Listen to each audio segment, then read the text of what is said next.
Right next to me, my man Shannon Sharpe. Thank you. Phil Simms, that great New York Giants quarterback, and right over there, of course, Jim Nantz. These two guys will be doing the play-by-play. You'll be telling us how it's all going to come out. Bob, let me start by saying this. Never in my wildest imaginations did I ever think I'd be on Face the Nation. My grandmother, my sister is watching back home, and all my friends, and I'm on Face the Nation. Well, Thanks for having me. I tell you, I never in my wildest dreams thought we'd have a blimp shot on Face the Nation. They tell me we're going to have one, so when we see it, we'll all wave. Exactly. We'll all wave. Shannon, I just want to start with you, because the commissioner was talking about this whole idea of concussions and injuries, and that the game has gotten pretty dangerous. Everybody's trying to figure out what to do about it.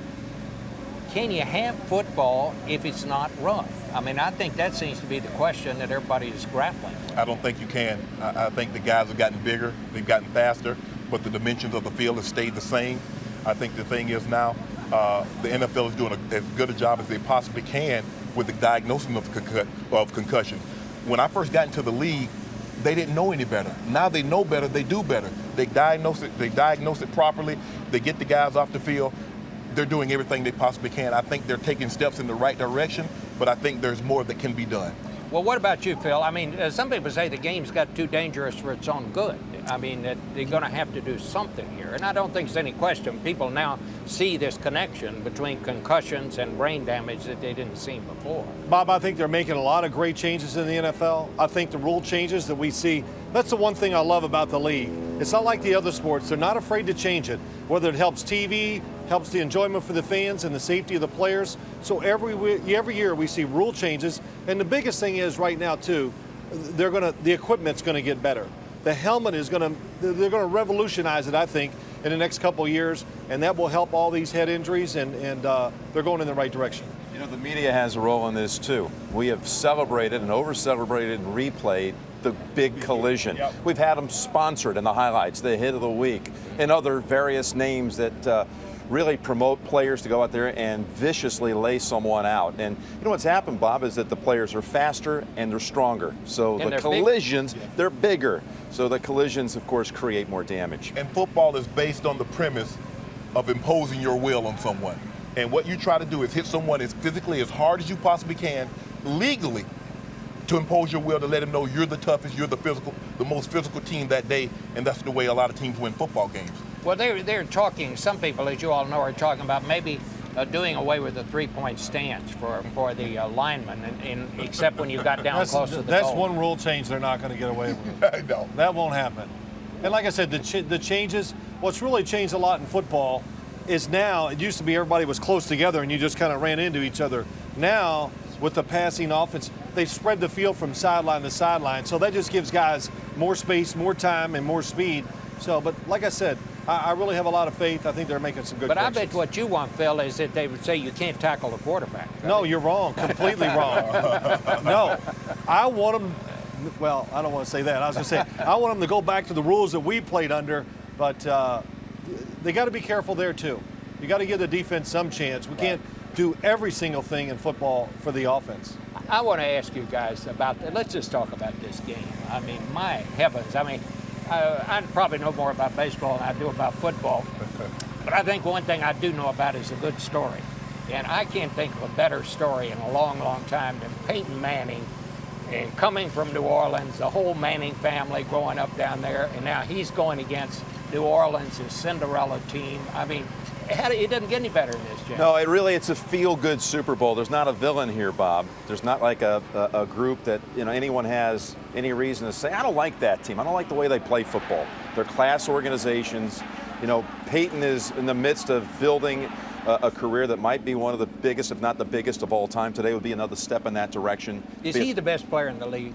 Well, I think there's no question he is right now. He's won the MVP for the 4th time. That's an all-time record. Then you got the Saints story, which I believe if they win here today, this is going to be the feel-good story of all feel-good stories in the history of the Super Bowl.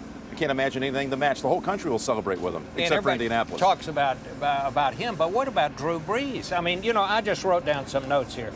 Here's a kid that he took his team to 2 undefeated seasons in high school, won the state championship in Texas, which is a pretty good prize to win. He took his team, Purdue, to the Rose Bowl for the first time in 34 years, and now he takes New Orleans to the Super Bowl. I mean, this guy doesn't do anything but win. Well, I want to say this about Drew Brees. I'm down in New Orleans practice, and they all go, hey, don't forget about our quarterback. And I go, nobody's forgetting about him. Just remember, Peyton Manning's been doing it for 12 years. So he has built on to all of his success. Drew Brees, his 4th year under Sean Payton, I say, let him do this for 8 more years. He'll be the only story when he comes to the Super Bowl. He said that to Drew the other day. We met with him on Thursday morning. He says he's been playing for 8 years longer than you have because Drew really gets it. He's one of these compulsive personalities, perfectionists, and he was talking about how he realizes this game can put him in that upper echelon with the Mannings and the Bradys. Roethlisberger's won a couple of Super Bowls. He knows his career, if it's going to be a Hall of Fame career, rests on days like today. And that's what happens because as great as Drew Brees has played, you look at Peyton Manning. I think a lot of quarterbacks get overlooked because Peyton Manning plays so well. And I was talking on radio the other day. I said, when you really look at Peyton Manning, if you just take his career, he's going to win between 12 and 14 games every year. He'll throw between 4 and 4,500 yards with 30 touchdowns. Unless somebody has a Tom Brady season of 2007, who else do you give the MVP to? Who? I know. Well, now that I've seen The Blind Side, I've become an expert on blocking and left tackles and all that. There are a couple of other guys out on the field today besides Peyton Manning and Drew Brees. Who should we keep our eye on, Shannon? Well, I think the biggest storyline is the Dwight Freeney's health, because you don't know if he's going to play or how much he's going to play, and if he does play, how effective will he be. He is the best defensive player that was going to take the field, provided he's healthy. And that greatly increases New Orleans' chances of winning this ball game if he can't get constant pressure on Drew Brees. I would say this, as we talk up here today and all week long, it's been about what? Passing the football. Yep. And so the defenses, we got to stop the pass. Well, if you're putting everybody back there to stop the pass, who's going to stop the run? So it would not surprise me at all if one of the running backs for either team today has a special day and can be the MVP of the game when it's over. Do you really believe Indy can run the football? They average 79.5 a game. I really believe there's a chance they could run the ball well today. I believe there's a good chance we're going to have a punt return for a touchdown today. Reggie Bush. There has never been a punt return in the history of the Super Bowl. Now, he has played in 4 playoff games in his Saints career. He scored 5 touchdowns. He scored in every single playoff game. He's a game changer, game breaker. I would say the X factor, Reggie Bush and Reggie Wayne on the Colts side. You think it'd be a high-scoring game or low-scoring game? I'm going high scoring. Tonight it's going to be perfect. These little breezes we're feeling right now, they're going to settle down. It's going to be ideal weather for the quarterbacks to be able to throw the football the way they want to throw it. Well, both teams scoring at 20. Is that high scoring? So that's what I think. Both teams will be in the 20s. I think it'll be close. I think one team will be in the 30s. I don't really see, with Dwight Freeney being out of the ball game, guys, I just don't see how they get constant pressure on him. And another thing, the field goal kicker.